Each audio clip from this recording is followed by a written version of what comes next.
하나님은 모두를 사랑하신다면서 지옥은 왜 만드셨는지, 그리고 천국과 지옥은 정말로 존재한지 여쭤보고 싶어요. 사실 그건 사랑의 문제와는 관계가 없어요. 지옥을 만들었느냐 안 만들었냐는 하나님의 사랑과 관계가 없어요. 예를 들면 뭐 부모가 사랑한다면서 왜 나를 때립니까? 때리는 것과 사랑은 관계가 없거든요. 이웃집 아저씨가 나한테 회초리로 때리는 건 아니잖아요. 부모가 나를 회초리로 때리지. 이웃집 아저씨가 나한테 내 문제를 적나라하게 이야기하고 너 오늘 게임 못해 이렇게 거기에 대한 제재를 가하는 게 아니잖아요. 그 제재를 가하고 때로는 아프게 하는 게 오히려 부모가 하는 거거든요. 그건 사랑하기 때문에 하는 거죠. 부부가 사랑한다면서 때로는 아픈 말을 할 때가 있잖아요. 제일 아프게 하는 게 부부거든요. 뭐 사랑 안 해서 아픈 말을 하는 게 아니에요. 우리가 살면서 어떤 사건과 상황이 그건 삶의 어떤 과정에서 꼭 필요한 역할들이죠. 하나님이 우리를 사랑한다면 지옥은 없어야 된다. 그렇게 말해버리면 굉장히 생각이 미숙한 거죠. 그래서 지옥이라는 문제는 단순한 문제는 아니에요. 천국과 지옥을 하나님이 성경에서 기록해 놓으셨고 천국과 지옥이 있다는 사실은 확실하지만 그 천국과 지옥이라는 것 때문에 하나님의 사랑을 확인하고 그것 때문에 하나님의 사랑을 믿을 수 없다라는 건 생각이 미숙한 거라는 거. 오히려 하나님은 사랑이시기 때문에 부모와 똑같은 거죠. 너무 사랑하기 때문에 잘못된 그 문제를 해결하기 위한 방안을 만들어 놓으신다는 건 아이가 문제가 있으면 아프지만 일부러 잠깐 죽입니다. 그게 수술이거든요. 안 죽일 수가 없는 거예요. 어떤 부모가 아이에게 몸에 마취를 시켜서 차갑게 죽음의 고통을 느끼게 하고 싶겠습니까마는 아이를 살리기 위해서는 그 절차가 꼭 필요한 것처럼 하나님께서 우리를 너무 사랑하시기 때문에 이 천국과 지옥이라는 건 꼭 필요한 거죠. 그래서 정리하면 천국과 지옥이 있냐 없냐 이건 뭐 의심할 필요가 없는 거예요. 왜냐하면 성경에 기록되어 있는 걸 우리가 논의한다는 건 의미도 없는 일이고 없다고 한다고 있는 게 없어지고 있다고 한다고 없는 게 있게 되는 건 아니니까 그것 때문에 하나님의 사랑을 의심하거나 불신한다는 건 말이 안 되죠. 이제 결론적으로 하나님의 사랑은 천국과 지옥을 뛰어넘기 때문에 한 사람도 멸망받지 않기를 원하시고 뭐 온 우주가 지옥으로 가득 차 있다 할지라도 한 명도 멸망받기를 원치 않으신 하나님의 능력과 사랑이 나를 감싸고 있다는 믿음을 갖는 게 중요하죠. 지옥이 없어서 안 가는 게 아니라 지옥이라는 곳이 그냥 지뢰밭처럼 온통 널려 있어도 내 자격 때문이 아니고 주님의 언약 때문에 십자가에서 나를 위해 죽으신 주님 때문에 절대로 나는 지옥까지 않는다는 확신을 갖는 게 중요하지 지옥이 있느냐 없느냐를 고민하는 건 의미가 없는 것 같아요. 있으면 어떠고 없으면 어때요? 있어도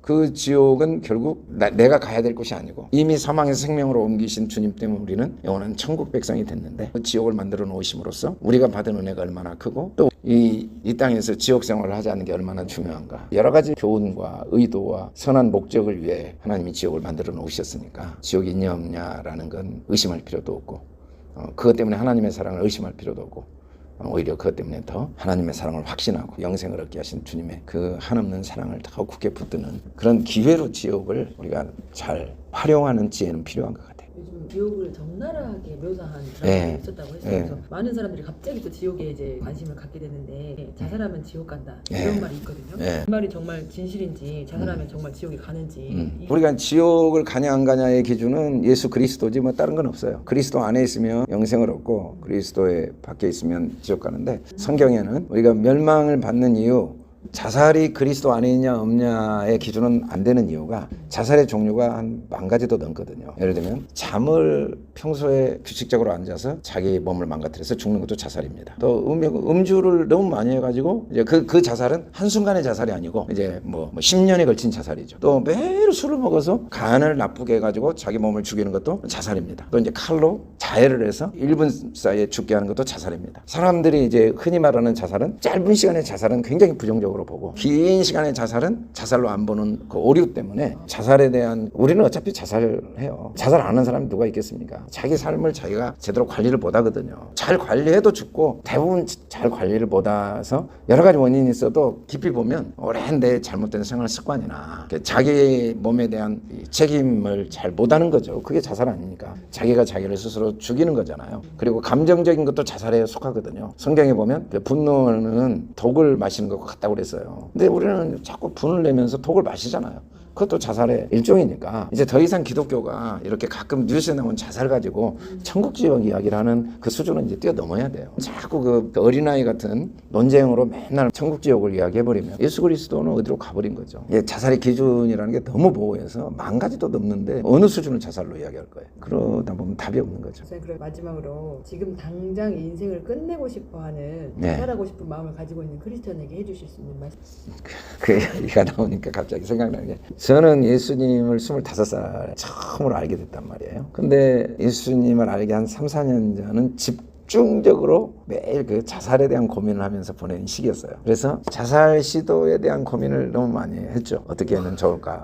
어떤 방법? 부모님은 어떻게 될까? 나중에는 부모님 걱정도 안 되더라고요. 내가 뭐 너무 죽겠으니까 뭐 나도 모르겠다. 근데 자살을 좀 미뤄야겠다라고 한 계기가 충장로에 있는 충장서점에서 우연히 발견하고 읽었는데 로스트라다무스의 1999년 7월이라는 책이 나름대로의 근거를 대서 1999년 7월인지 10월인지 지금 지구에 종말이 온다고 써졌더라고요. 좀만 참으면 다 죽는데 미리 죽을 필요 없으니까 일단 자살을 보류하자 해서 자살을 보류했어요. 그러다가 예수님 만났거든요. 지금 당장 죽어버리고 싶은 마음이 드는 사람도 있겠지만 지금 당장 안 죽어도 어차피 죽어요. 안 죽을 수 있다면 지금 당장 죽는 게 중요한 문제겠죠. 어차피 뭐 내일 죽을지 모레 죽을지 모르는 게 인생인데 내가 고민 안 해도 죽을 거고 고민해도 죽을 거고 너무 죽음에 관심을 갖기보다 어차피 죽는 건 결정됐으니까 지금 내가 그래도 이 상황에서 뭔가 할 수 있는 게 뭘까 그런 고민을 하는 게 필요하다는 생각을 해요. 죽는 문제는 일단 내 영역은 아닌 것 같아요. 그건 딱 주님께 맡기고 좀 괴롭고 힘들지만 그래도 내가 할 수 있는 것이 뭔가. 그래서 사실 자살을 결심할 정도라면 어떻게 보면 본인에게는 굉장히 중요한 시점이고 굉장히 큰 변화와 전환. 이전에는 절대 할 수 없었던 어떤 새로운 결단, 새로운 어떤 변화, 새로운 도전의 기회이기도 하거든요. 그래서 죽을 만큼 괴로운 게 꼭 부정적인 것만은 아니에요. 저도 더 이상 뭐 살 소망이 다 끊어졌구나라는 그 상황이었기 때문에 내가 평소에 꼭 깨트려야 됐는데 꼭 버려야 됐는데 꼭 내가 받아들여야 됐는데 미루고 있던 걸 그때 내가 받아들이는 경험을 하게 되거든요. 그래서 고통이 큰 만큼 또 기회도 크다는 걸 생각하고 고통 쪽만 생각하지 말고 기회를 생각하면서 긍정적인 면을 하나를 딱 붙들고 가다 보면 이제 또 그 다음 단계로 가게 되는 것 같아요.